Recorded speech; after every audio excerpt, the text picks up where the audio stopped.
एक बार की बात है, एक गांव में किसी घर में दो जुड़वा भूतिया बच्चों का जन्म हुआ।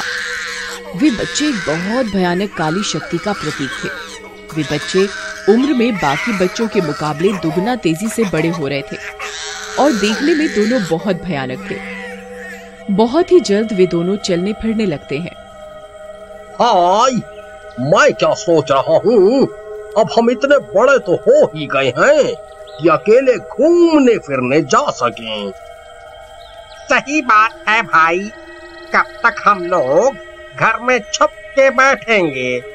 इतने बलशाली और शक्तिशाली होने के बाद भी हम घर में छुपे रहें तो क्या फायदा हमारी जन्म शक्ति का? फिर दोनों भूतिया बच्चे गांव के बाहर घूमने निकल पड़ते हैं।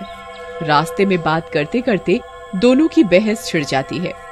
मैं तेरे से ज्यादा शक्तिशाली हूँ। देख विश्वाल, मेरी शक्ति का अंदाजा भी नहीं है तुझे। रुक, अभी दिखाता हूँ। फिर किल्विश अपनी काली शक्तियों वाले नाखूनों को एक पेड़ की तरफ करता है। उसके नुकीले नाखूनों से काली शक्तियाँ निकलने लगती हैं और कुछ ही पलों में वो विशाल पेड़ जड़ से उखड़कर जमीन में जा गिरता है। फिर वो अपनी शक्तियों से पेड़ की सारी टहनियाँ तोड़ तोड़ कर गिराने लगता है। देख कितना ताकतवर हूँ मैं। विशाल पेड़ भी मेरे सामने नहीं टिक पाया।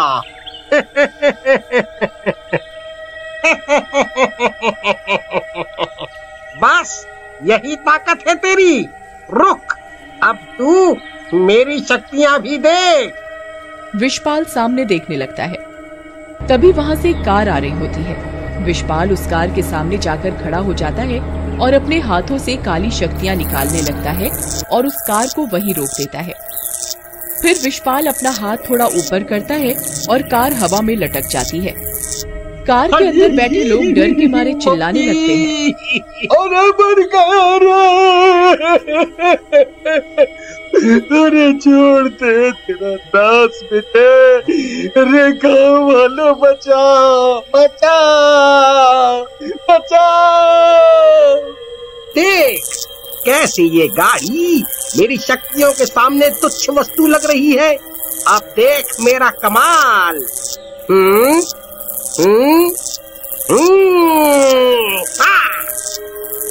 फिर विशपाल जैसे जैसे अपने हाथ को ऊपर नीचे करता है, वैसे वैसे गाड़ी भी हवा में ऊपर नीचे आगे पीछे होने लगती है। फिर एकाएक विशपाल अपना हाथ पलट देता है और साथ ही साथ शक्तियों के प्रभाव से वो गाड़ी भी हवा में उलट जाती है। अरे बचाओ, इन भूतिया बच्चों से कोई है?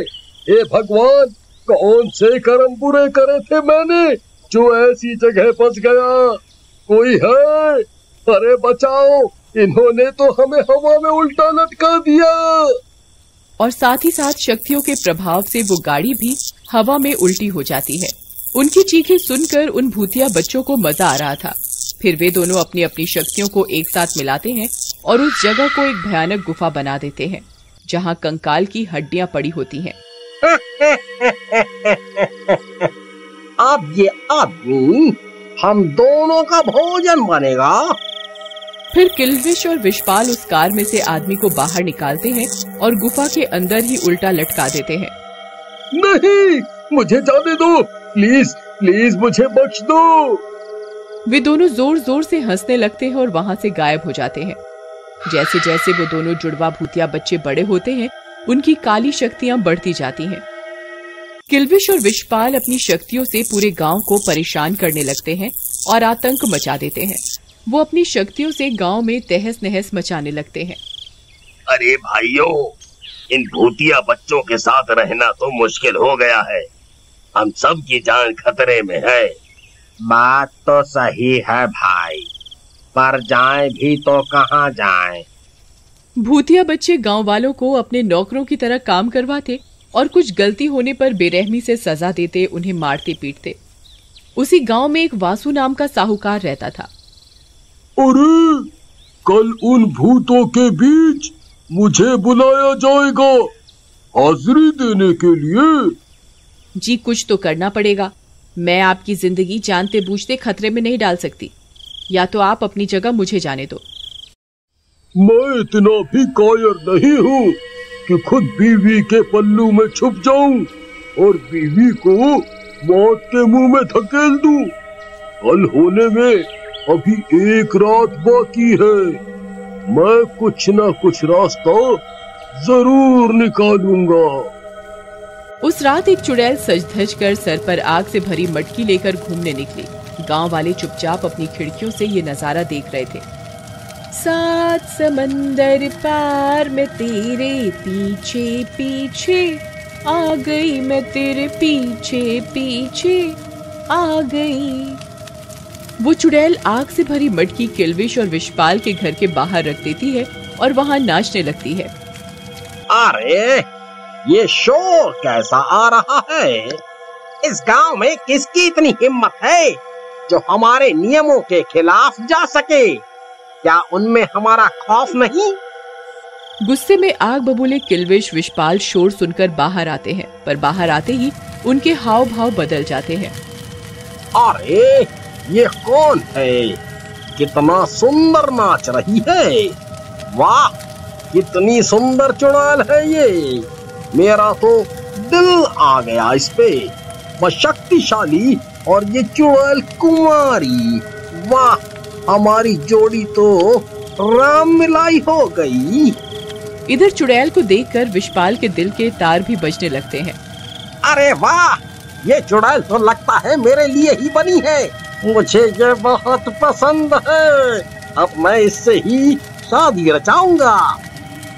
दोनों चुड़ैल की तरफ अपने कदम आगे बढ़ाने लगते हैं, पर ये क्या? एक दूसरे को आगे बढ़ता देख वे दोनों आग बबूला हो जाते हैं।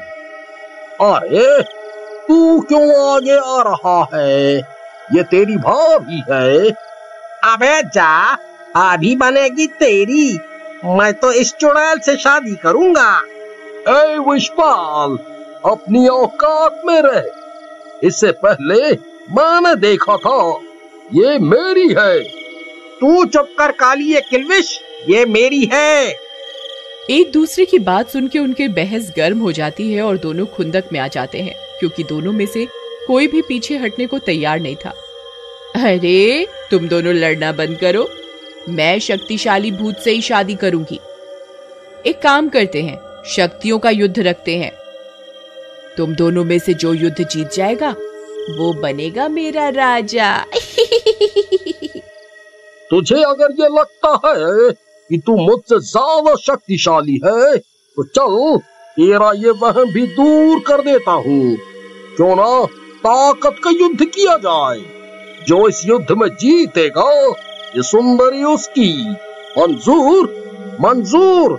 अगर तुझे हार कर ही पीछे हटना है तो ये ले, सामना कर मेरी काली शक्तियों का। वे दोनों एक दूसरे पर काली शक्तियों के प्रहार करने लगते हैं। दोनों ही तरफ से एक से भयंकर एक काली शक्ति आती है। मौका देखते ही वो चुड़ैल जादुई मटके की आग से उन दोनों के चारों तरफ आग का घेरा बना देती है। अरे तुम दोनों तो मेरे जाल में फंस गए। ये क्या बदतमीजी है? क्या तुम्हें पता नहीं कि हम इस गांव की सरकार हैं और तुम्हारी इतनी जुर्रत कि तुम हमसे पंगे लो?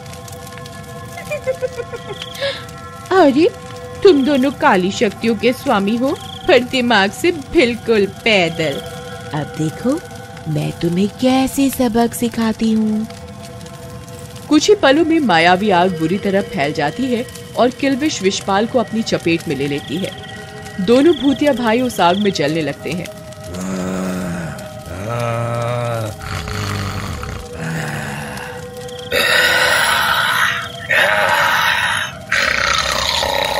मुझे बाहर जाना है।